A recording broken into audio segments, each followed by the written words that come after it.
এই রান্নাটা হয়ে গেলেই সবাইকে ডেকে খেতে বসিয়ে দেবা বৌমা। আচ্ছা মা, ঠিক আছে। মা, ও মা, এই বাঞ্চতটা এখানে কেন এসেছে? তুই কার কথা বলছিস? এই যে মাসিমা, আমার কথা বলছি গো। আপনার ছেলেটা না খুব দুষ্টু, একটু ইয়ার কিউ বোঝে না বাবা গো বাবা। হ্যাঁ গো, তুমি আমার ভাইকে গালাগালি দিলে। বাড়াতে গালাগালি বলতে কি দেবো? ও বলছে তার বাল বাড়া আমাকে ঘরে একা পেয়ে আমার প্যান্টের ভিতরে হাত ঢুকে দিয়েছে। মা গো মা, জামাই বাবু তুমি অত রেগে যাচ্ছ কেন?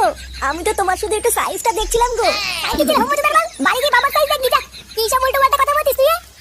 যা বলেছি ঠিকই বলেছি। লেওড়া আজকে প্যান্টের ভিতরে হাত ঢুকে দিচ্ছে, কালকে তো বলবে হালকা করে পুঙা মেরে দাও। এই কি হয়েছে রে? এত চাচামেচি কিসের?